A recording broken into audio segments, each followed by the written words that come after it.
The following is intended for mature audiences only. May contain strong language, crude humor, adult themes, and suggestive material. Hi, and welcome to another episode of We're Done Here. This week, I'm with Ralph Anthony, who is a local comedian from New York City. Yep. How's it going, Ralph? It's going. I'm doing all right. Okay, great. Yeah. So you live in Astoria. I live in Astoria. Yeah. Yep. Oh my God, what street do you live? I mean, you don't have to tell people what exactly. I live on 30th Ave. So what? That's so weird. Yeah. Wait, no. 30th and 33rd. Oh, we live really close to each other. I live across the street from the hospital. Oh, I live down the street from United Brothers. Okay, great. Anyway, yeah. That's so weird. Oh, what up, cousin? Yeah, right? I haven't seen you at the supermarket or anything, but weird. But I'm happy to have you on the podcast today. Thank you. Tell our guests a little bit about yourself. So my name is Ralph Anthony. I've been a comic here in New York for coming up on 8 years. In addition to comedy, I do acting. I finished up a Meisner program a couple years ago. Nice. Writer, you name it, hustler, whatever tag you want to give me. I got outside. Yeah. Yeah. Okay. Cool. Yeah. Did we do a show? I can't remember how we. I don't know if we did a show together or what it was, but I remember there was like 1 week I just saw you multiple times. Yeah. Yeah, and I was like, I saw you at various clubs. I was like, oh, okay. In the comic world, that means like we're cool now. Like yeah. That's how it goes. That's how it goes. But never seen you in Astoria, which is weird. Yeah. I'm either in my apartment or in the city. Got it. Or on a walk. Okay, just in the park. Okay, nice. Like getting high in the park. So I get high in the park. Oh, that's so weird. Astoria Park, we're assuming. Yeah. Okay. There's multiple, because there's little parks, it doesn't have to be a story. Yeah. So where are you from? Like, where's your, origin story? My origin story. I'm an X-Men now, thank you. So I grew up upstate New York in a little town. I always say New Paltz because that's where people know New Paltz. But SUNY New Paltz. Yeah. That's a school. But I actually grew up in a little town next to it called Highland.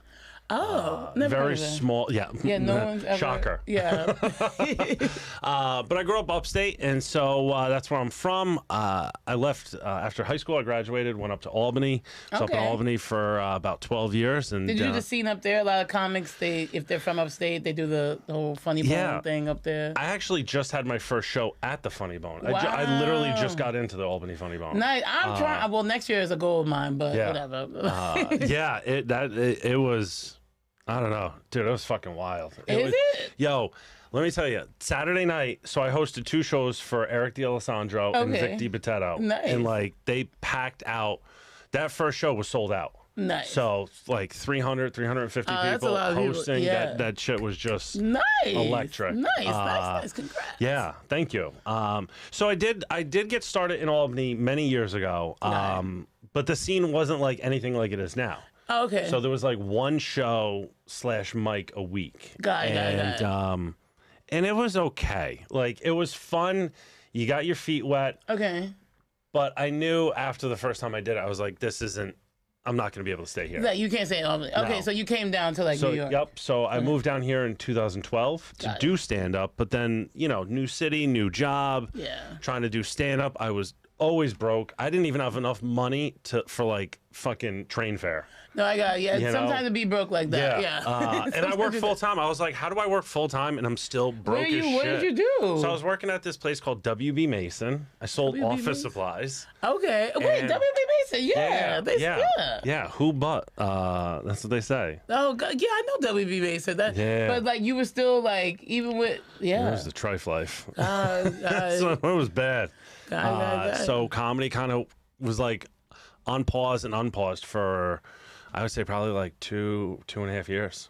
I would do a couple mics and then maybe do a show, and then that was it for a month or 2. Got it. And I was back and forth, and I saw this interview with Greg Giraldo, and he was talking about being in and out of stand-up, and he goes, you can't be 1 foot in, 1 foot out. You got to be all in. You got to be all in. That's and, true. Yeah, you do got to be all in. Yeah, and so January 2015, I just went all in. I was like, fuck it. I got nothing to lose now. And so that was 2015. started, I took a comedy class. I started barking. I started producing. Nice. New York Comedy Festival 2018, March Madness 2019, Breakout Artist 2019, nice, cool. and then just off to the races. Nice, cool. I love that. I love that story. I love that tale. Breakout Artist Caroline's on Broadway. Yeah. The closing down, kind of sad. I'll tell you what. You want to hear something dope? What? That was the last official show that I was booked on at Caroline's, was to headline. Was the Breakout Artist? Was the Breakout Artist that's awesome. show? Oh, because Yeah. 2019 pandemic. Yeah. Pandemic, and then it's Interesting. Are you Yeah. gonna go back before they, shut? I feel like comics are just popping out the woodwork to be like, hey. I mean, listen, if they want to throw me up, I'm never gonna say no to a spot. You can just do the comic, then just go there and just stand there and be like, hey, where's my spot? Yeah, let me get that tight 5. Yeah, right. Okay, cool. That's an awesome story. Yeah. And I guess I saw you. I guess I saw you like last year. And I know you do emotional. You also do have an emotional wellness. Yes. I don't know if it's a comic. What's your podcast? It's like mental health / comedy podcast. It's called Unmasking the Mic. And okay, but don't. We're done here. But you can check out his too. It's dope. I'm getting ready to gear up for the second season, and I just interview comics and talk about like how being in therapy has helped them on and off stage, and the pitfalls of just fucking life. No, that makes sense. Okay, well, yeah. So we are here to talk about the pitfalls of life, also, and then your topic today that we're going to talk about. We're going to talk a little bit about addiction. Is that what we're going? This is our first time tackling this topic, so I'm excited. But I'm not excited for your downfall. I'm just excited to talk about that topic. Let's hear how you fucked your life up. Let's hear how this happened. Please tell us. But yes, tell us what happened. I mean, listen, That's a weird intro. Tell us about... Yeah. Give us all your dirt. No, my story, it's I don't know. Did you start off when you were young? Like some people start off when... we used to do drugs in Astoria. I'm from Astoria, so... Okay. Yeah, so... Yeah, how'd you start? So my story started off in high school because I was always the younger one in the group. My group of friends growing up. Who'd you hang out with? Just I was a freshman hanging out with like seniors. Why'd you hang out with that? See, that's bad because like why are those losers hanging out with a freshman? I mean, I'm kind of cool as shit. Oh, okay. Like, I see what's happening. I mean, we all worked in pizzerias and restaurants, so like that's how I got in with them. Like I've always worked. I've always had a job, nice. And so I started hanging out with them, and then they, as we all got older, they were going out to bars and clubs, so I just naturally got a fake ID. Okay, yeah, so, as like, we do. Yeah, so like at 16, 17 years old, like I was the designated driver / the youngest kid in the group, so like I would just go in, I'd have a few drinks. Then a few drinks after a little bit turned into have some drinks and let's take some ecstasy. And back in the day, remember ecstasy? That was the shit. Yeah. Sorry, go on. By the time I graduated high school, I had already, been blackout drunk, smoked weed, done ecstasy, done coke, like I've done at mushrooms, acid, everything. Yeah. And then went to college, and it just bubbled up a little bit more. Wait, what happened in college? Well, wait, what school did you go to? SUNY Albany. Oh, I went to SUNY Buffalo. Okay. Yeah. Bring a snow shovel. Yeah. Right. Yeah, that's for sure. Yeah, in college, because we were all freshmen, and like I grew up so kind of close to it. I became, and I knew people that were up there already. Like I kind of just like was the guy that like helped people navigate the party scene. Guy. If you feel okay, I know that guy. Yeah. So I was always the guy. Like I was the hookup guy. Okay, got it. And so when you're the hookup guy, you go help people out, and they break you off a little something. No, that's true too. So what did you do? Like sometimes people do like scams. Like if someone's looking for something, it's like they give you the money, but then maybe you inflate the price to take a piece. Did you do that? Sometimes. Okay, I like that. Yeah.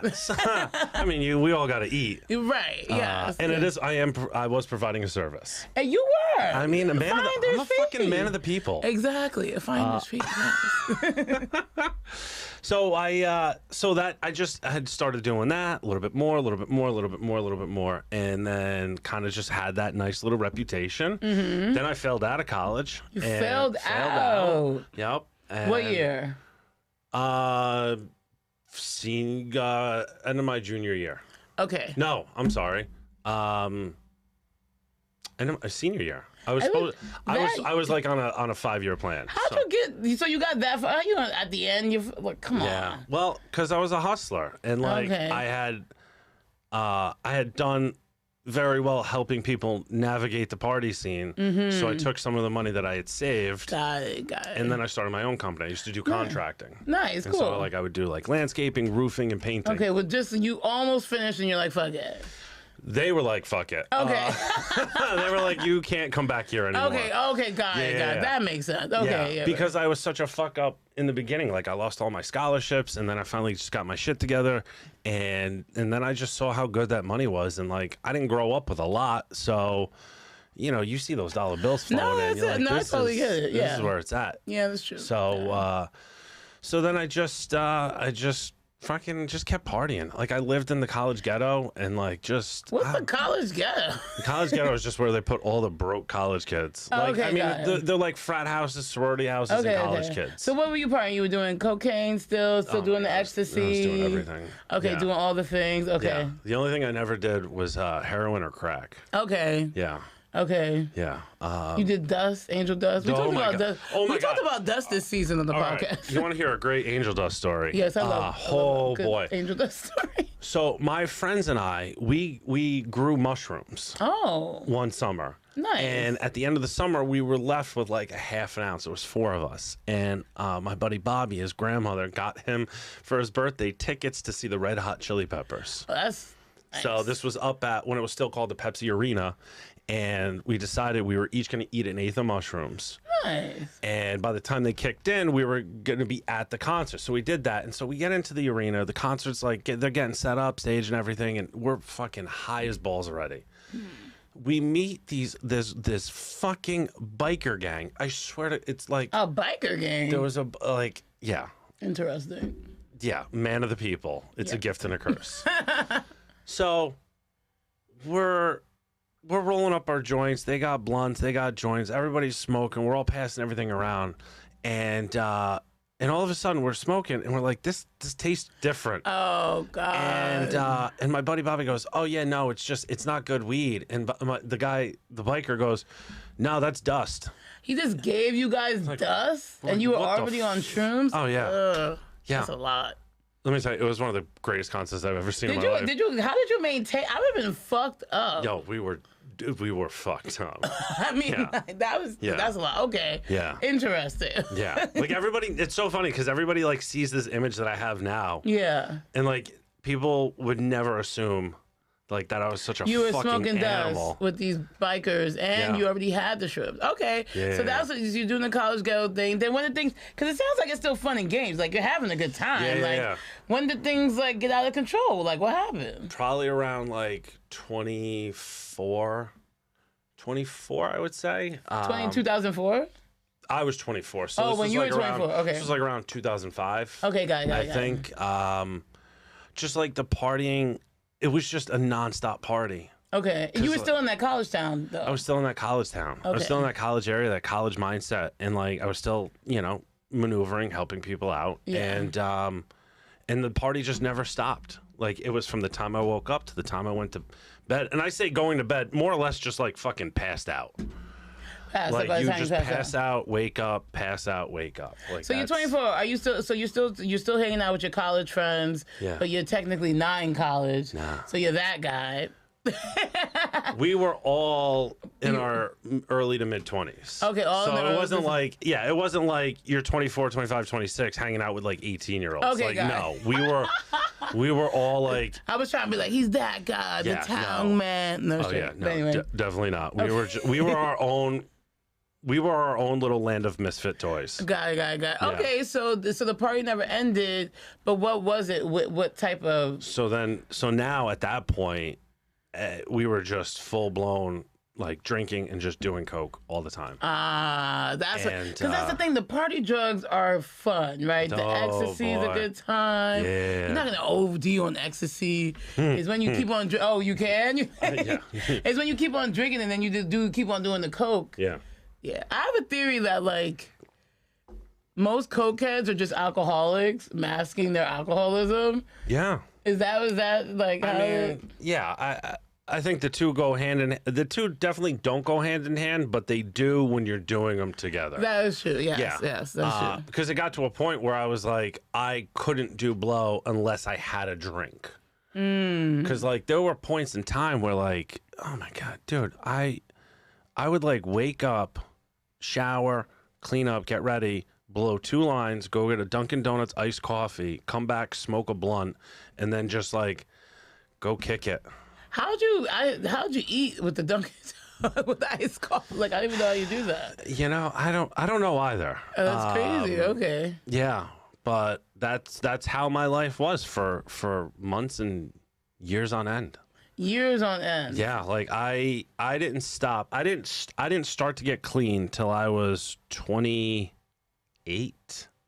28? It was like 2009. I was coming up on being 28. You were coming up on being 28. So, but that time in between that, like, because you were still upstate, right? I was still in Albany. And you're still in Albany. And Albany, I don't know if anyone's ever been, but parts of it can be depressing at times. You mean the whole city? Yeah. Yes, I'm just going to say that. Sorry, Albany people. But essentially, like, what was some of your lows? Like, how did you know you had a problem? Like, because you don't say you have a problem, but you're just hanging out. You're in your 20s. Like, who says that? I have a problem. Yeah. It happened one night. Like, the how it all came about was the night I, like, overdosed. You OD'd. Oh, yeah, that was my wake-up call. Because, like, nobody ever said anything. Like, I was just fun Ralph, just having a good time. Everybody was there to party. We all thought it was fun and games when I would black out and then just, you know, be a fucking lunatic. Like, I would always crack jokes, make people laugh, like, just having a good time. Yeah, having fun. And so all of our friends were, like, bartenders or bouncers. So, like, when the bar would close, we would stay for after hours. Got it. Okay. And then after hours would turn into the after hours for the after hours. Got it. So there was like Fridays and Saturdays, Thursdays where I wasn't coming back till 5, 6, 7 o'clock in the morning. No, that makes sense. Yeah. And so there was one night, the night that I overdosed. Like we started at one bar. It was called Sadie Klutz's, R.I.P. It was right on the corner of Madison and Ontario. It was such a degenerate bar, like in the best way possible. Those are the best bars, though. Yeah, it had like one of these island bars right in the middle, and it was just, I don't know, it was just great. You got all walks of life that came in. It was a shitty bar. Yeah. With shitty people. The shittiest of people, but that were hearts of gold. Love that, and, I love that. Characters. Yeah. And so then we left the bar, we went to my buddy Rod and Jack's house. We got like 230 racks. There was like 8 of us. And then we just kept drinking. We killed both 30 racks. Okay. And then it was like, oh my God, at that point, it had to be like 11 o'clock in the morning. 11 o'clock in the morning. And I was like, I gotta go home and go to sleep. Okay. But the problem is when you've been up doing coke all night, what's the last thing you're gonna do? Go to sleep. Exactly. Yeah. So I basically got home, tried to clean up, got ready to get into bed to finally go to bed. Yeah. And it didn't. I just lied there with my eyes open. So I was like, well, you know what? I can't crash in the middle of the day. Yeah, because, because then I'll be up all night. Yeah, exactly. And so I was like, well, let me just keep doing it. Let me just keep blowing lines. Keep on going, yeah. And so I just kept blowing lines, and I had this one big bag, and I got to the point where I was like, let me weigh the bag. Where'd you get this big bag from? Oh, well, not to be. I knew people. You got one big bag. What'd you get all this money for? All this cocaine, though. I knew people. Damn. Would you owe them money, or you was paying for this? I knew people. You could have been rich, Ralph. But go on. Who says I wasn't? Anyway. I was a man of the people. Nice. And so I would take the bag, take a spoon, a spoon. I would take a spoonful out. You're being aggressive. And then weigh the bag again. And what I realized was, by the time Saturday night came, I had done 11 grams in like fucking 18 hours. That's crazy. Like, it was enough to kill a baby elephant. That is a lot of cocaine. Oh my God. Yeah. When did you finally pass out? When did you OD? Like, it seems like you were going strong. I was. And then right around like 11, 12 o'clock, like it went from being fun to like, oh boy, this is scary. Were you around your friends, or were you still in your house? No, I was home alone. I'd been home alone that entire time. Oh, crap. So I was like fucking bouncing off the goddamn walls. I was like checking the peephole, seeing who was going down my hall. Like I lived down the hall from the fucking laundry room. So people that were coming to do their you laundry, were like being mad suspicious, losing my goddamn mind. Crazy. And so finally, I got to this point where I was like, I did the ultimate no-no. I looked in the mirror and I saw my face and I was like, oh fuck, you don't look good. Like I was white as at that point, it looked like I was allergic to the sun. Wow. Yeah. So, I looked in the mirror. I saw how pale I was. Then the panic started to set in. Anxiety started kicking in. And when you're coked up and anxiety, that's a lot. Well, you've done it. I mean, okay. well, hey, listen, I pass no judgments. But it was like at that point where like sparingly. It's like it was at the point where like your butthole puckers and your ass starts sweating. Oh, that's never happened to me, bro. So you're just like, yo, what the fuck is going on? And as soon as I looked myself in the mirror, I felt that anxiety. I knew what was going on. And immediately my skin felt like it was on fire. Wow. And I was like, oh, fuck, this is it. Fuck, this is it, dude. Like, you fucked up.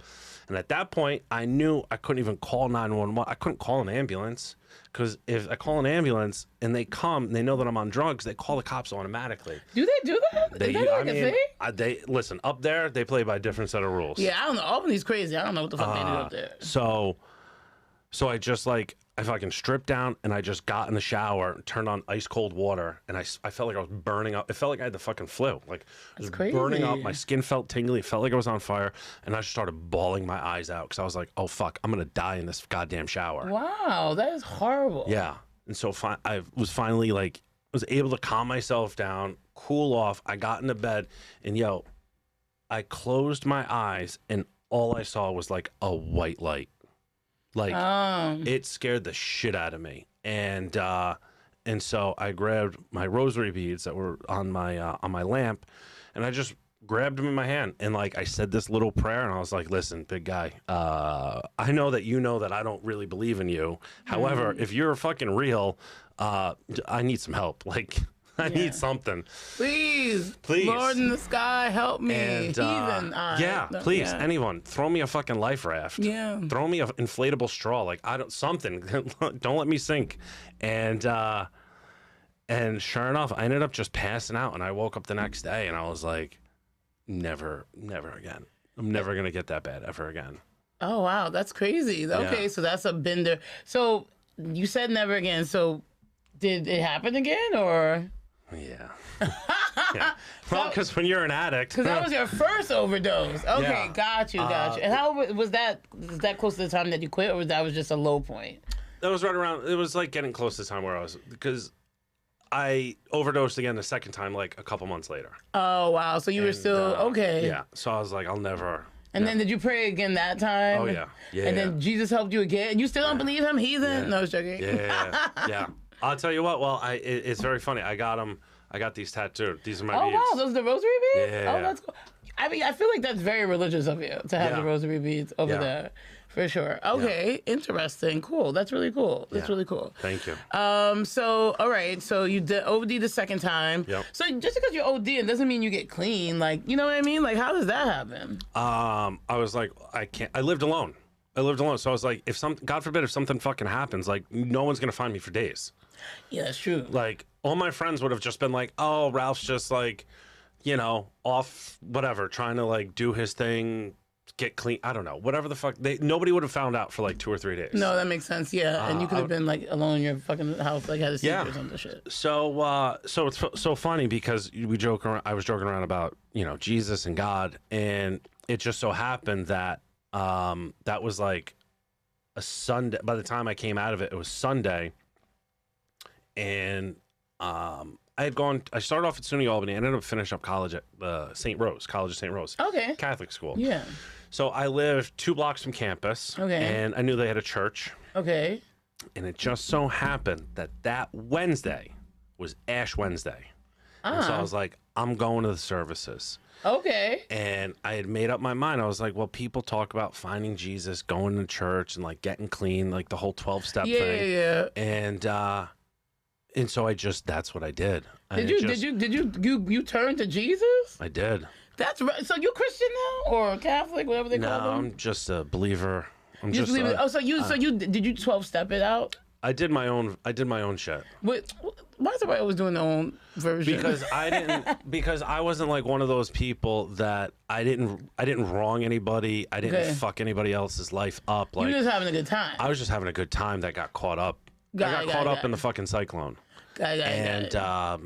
And so I just made this deal with myself. I was like, every fucking Wednesday, I got a calendar and I would just mark off the days where I was clean, kind of like Seinfeld with the joke calendar. No, guys. And I did the same thing for my sobriety. And I was just like... So what did you quit? Did you quit everything? All the things? Like alcohol? Oh, okay. No, so what did you quit? I just no really... cocaine. No cocaine. Yeah. You don't need the cocaine. Yeah, and I got to the point where like I could do it and party a little bit here and there for like special occasions. And then I got to the point where I turned 34 and I was like, that's it. I'm fucking done. You're done. We're done with everything, or just coke? Just cocaine. But I don't even really drink that much anymore. I've had maybe a handful of drinks the entire year. And they were mostly at like weddings or my birthday. That's nice. A wedding or birthday. So you're just like, I'm over it. Yeah. I love weed and I love mushrooms. I like weed, the natural stuff. Yeah. Okay, so how did you, because like, all right, so was there a reason you were doing the drugs, you think? Like, was it to mask anything? Like, did you have to go conquering? I know you said you didn't wrong anyone because you were like too young to wrong. You didn't have a family or anything or children to fuck up on, but like, was there any like, I don't know, what was the reason you were doing all these drugs in the first place? Like, what were you running from, essentially? So I had like a really tough childhood. Okay. And so my biological parents got divorced when I was 2. It was a very ugly, messy divorce. And when my dad remarried, it was like I was getting torn between 3 different people. And I was like fucking 6 years old. Yeah, that's really fucked up. And so like it just progressively got worse year after year after year after year. With the parents got worse. With the parents, with how I felt about the whole situation. Because nobody, it was almost...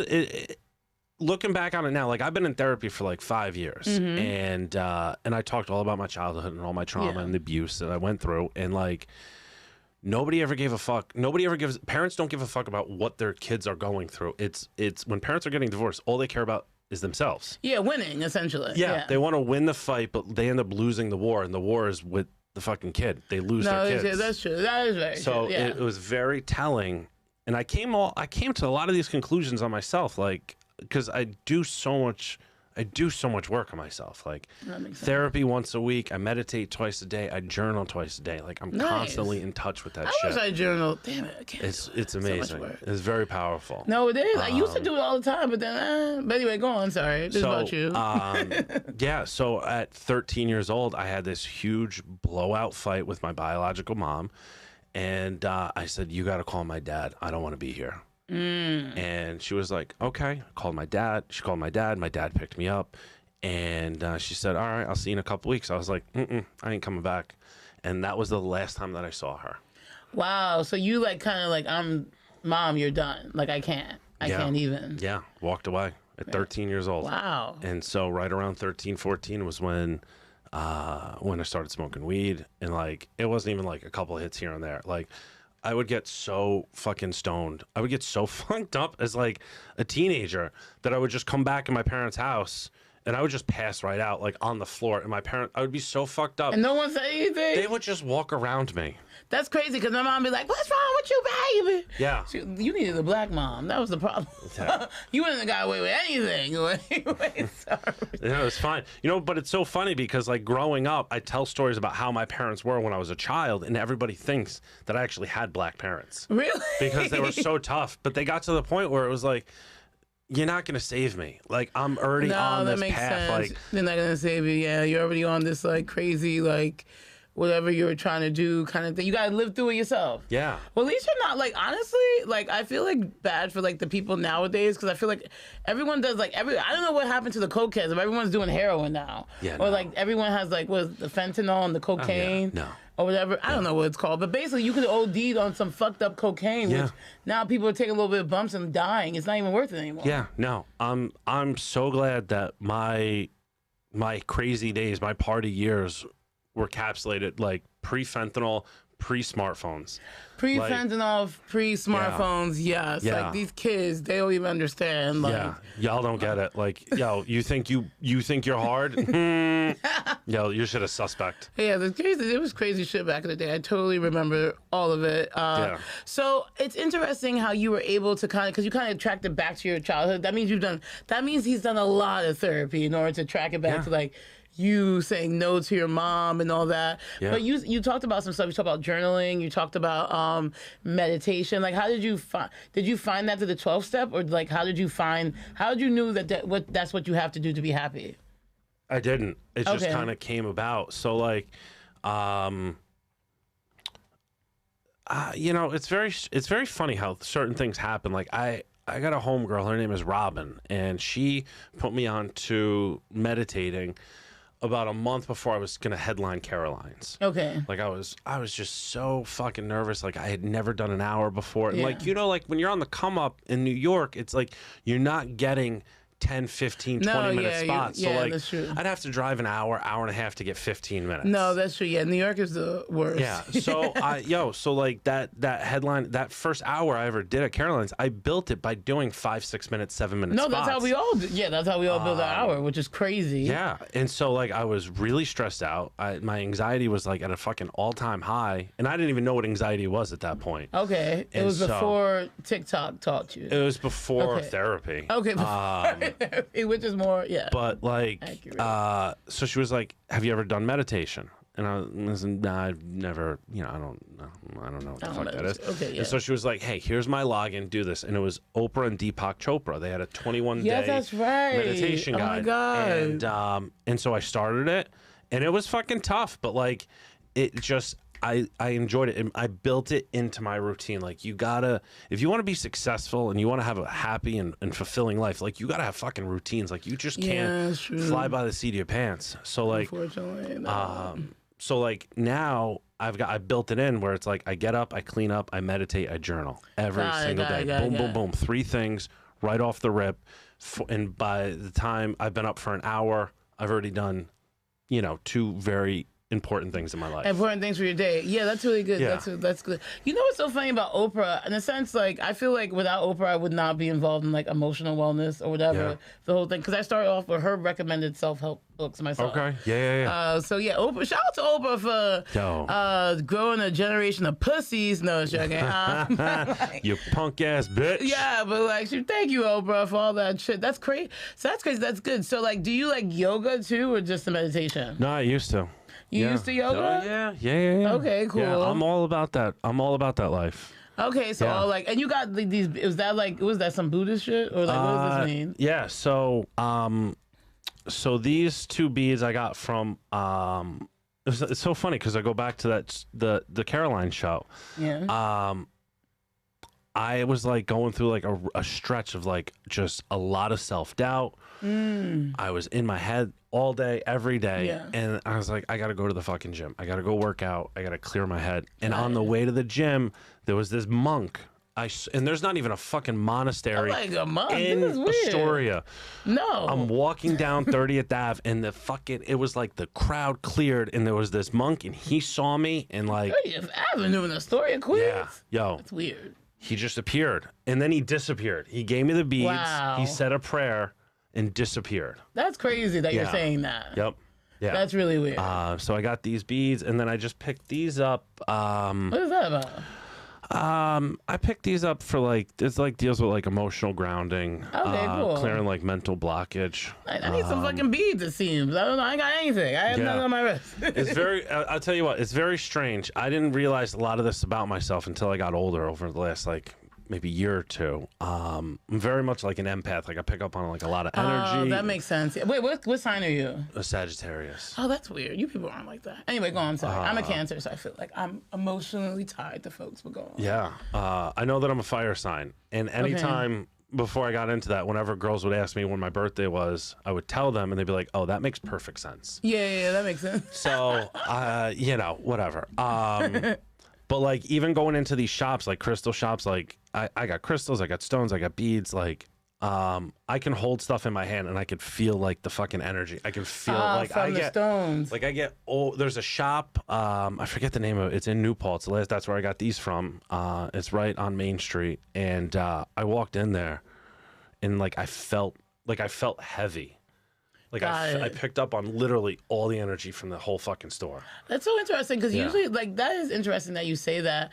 I feel like a lot of comics, I mean, maybe not most of them, but I feel like comics, we have to, like, we feel energies of rooms, like, how the audience is going. It's almost like you feel it in your soul or something. Yeah. I don't know if it's a comedian thing. Some comics don't have it.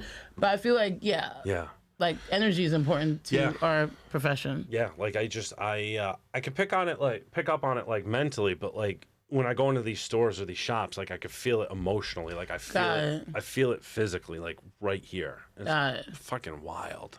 That's crazy. That is wild. So you did every job except for the heroin and the crack. Did you ever do that? No. You never did that? Okay. No. Interesting. I'm like, I don't know why it's interesting.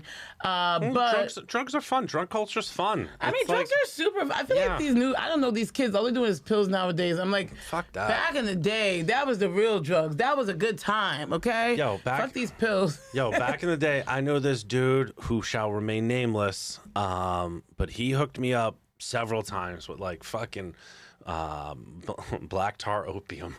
Oh, I've never done opium before. Oh, yeah. That's old. Yeah. I had what did I do one time? My poppers? I have done poppers. But like at a club in London, I'm like, why the fuck is everybody sniffing this shit? It's so stupid. I'm like, you talk about a city that loves their drugs. No, the British are all cokeheads and alcoholics. I mean, they have a good time. The British are crazy. But yeah, I have done. But no, I feel like one time I was 16, I did sniff dope before. Okay. Heroin or whatever, but it was like a horrible experience, and that's why I never did it again, because I just fell asleep. And I was literally, I grew up across the street from Astoria Park, and like, it was this park. I have a show called Purple Park. It's because there's this park in Astoria Park called Purple Park. I was literally sitting in Purple Park and like laying down, and like I swear everybody from the neighborhood is like, "What the fuck are you doing there, Meka?" And I was like waking up and going. I was like, "This is stupid. Why do people do this?" And I never did it again. I was like, some drugs you do to never do again. But some people get hooked on this type of stuff. So do you have friends from like? Was it hard to hang out with some people, or you had already moved to the city? Like, how did your life change? As it, like, in terms of routine for our listeners, how is like, because sometimes people talk about this, like when they get a little clean and sober, they can't hang out in certain groups, or like, you know, some things change. There was a point in time in 2011 where I blacked out for the entire 4th of July weekend. Oh. And at the end of it, I had stopped drinking for 6 weeks. And so for 6 weeks, I really didn't see my friends that much. Okay. I kind of just did my own thing. Okay, cool. But I got to the point now where it's like I can be around my friends. Like I can be around anybody. You could you could break out a needle and shoot up right now and it wouldn't faze me. That's not going to happen. Like you could literally break out an 8-ball and you could snort your name in a line. That's and I'd be like, unless it's free. No, have fun. Yeah. Okay, got it. Okay, cool. It's just not, I don't know. I have a lot of, I got a lot of self-control when it comes to... You just know who you are, you don't give a fuck. Yeah, that's really what... I don't give a fuck. Like, make fun of me if you want, but, like, I guarantee you my life was a lot crazier than yours. No, I'm not saying you personally, but, like, I'm just saying, like, people that want to, you know, throw some shade, like, I'll fucking trump you in a heartbeat. No, I went to University of Buffalo and left, so my life wasn't that crazy. Came back to Queens. But no, I know myself, you know, and I know, like...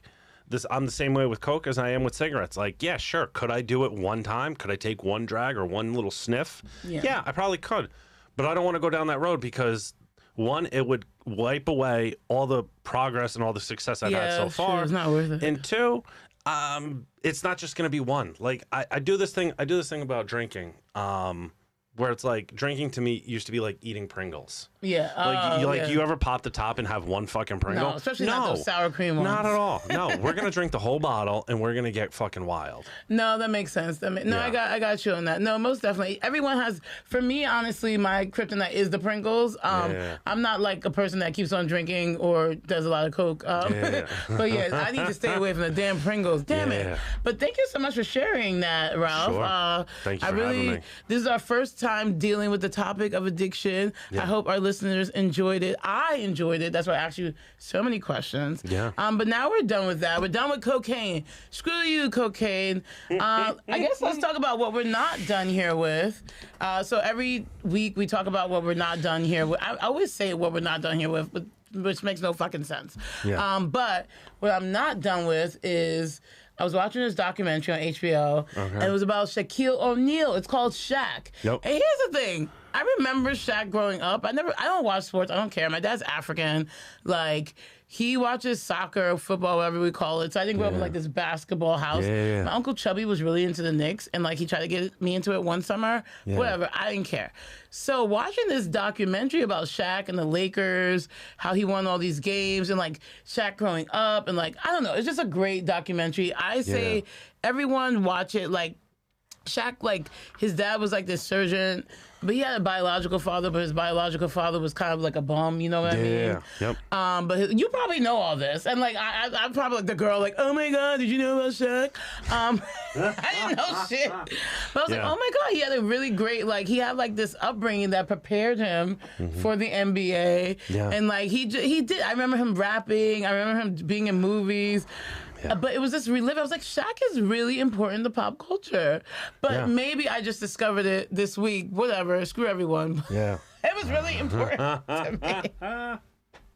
Yeah. Shaquille O'Neal. Wait, you know all about Shaq, right? Are you a basketball person? I am a basketball person. Oh, all right. Yeah. So basically, I'm not telling you anything important. Not that much. Okay, damn it. I mean, I knew some of it already. Okay, are you gonna watch this doc? I probably will. Yeah. Okay, cool. But yeah. Okay, so sorry, listeners, if I said something stupid, but whatever. I'm amazed by Shaq now. But anyway, what are you not done with? Oh man, what am I not done with? I'm not done. Again, documentaries. I'm not done with Stutz. What is that? It's Jonah Hill produced this film about his therapist. The Jonah Hill? The Jonah Hill. And it's like very powerful. I can only watch little bits at a clip. Like Stutz. It's about him doing a one-on-one interview with his psychiatrist therapist. And this guy is like, this guy Stutz is revolutionary. And, wait, what channel was this on? It's on HBO. I think it's on HBO. No, Netflix. Netflix called Stutz. Jonah Hill. And he's with his. Is it like a satire or is it actual real? Like, no, it's fucking mad real. Okay, Jonah Hill, he lost all that weight, right? And he gained weight? Yeah, and that's something that, that he talks about. Like, he basically was like, he grew up in the spotlight. That's true. And so like people would like get on him for his weight. Did he lose it? Did he gain it? And like just the mental wear and tear. Of just like being in the spotlight for your whole life. Like, I gotta watch. We love talking about weight here, so we gotta watch that. Yeah. When I started to get clean all those years ago, I blew up. Like I had. That makes sense. I had. Well, that was. It's like. Yeah, because I wasn't doing anything and I was eating, but I was also I had stopped a robbery. I had gotten robbed. I had one of my apartments, and so I had dislocated my shoulder and then ripped it out. Oh, God. Holding the guy till the cops came. That is weird. Okay, that's a lot. And so that's when I started to put on the weight a little bit here and there. It was like a few pounds, 5 pounds, maybe 10 pounds. That's how it goes. And then when I got clean, and then when I started to get clean, I ballooned up to 260 pounds. And that's like, triple chin, fatty McButter pants. Yeah. And so that was the thing. And that's what prompted me to like started to get my shit back this time around. Because I was like, I know myself so well. You know where this takes you. Yeah. And like I weighed myself one day and I was 247 pounds. And I was like, you're close. Yeah, I was like, never. We're not cracking 250, and so now I'm down to 235. Nice, congratulations! Yeah, well, we can. I'm like, I don't know we're going. Yeah, we white guys that up real quick. Wait, I feel like you white guys it up. Oh my God! I didn't know what we were going in for. But anyway. Okay, well, thank you so much, Ralph. But where can our listeners find you? You can find me on all the socials, at Ralph the Mouth 81, Instagram and Twitter, and then on TikTok it's just Ralph the Mouth. So, awesome. Well, thank you so much. Thank you for having me. Yeah, this was a lot of fun. Thank you. And we're done here. Thank you. Peace.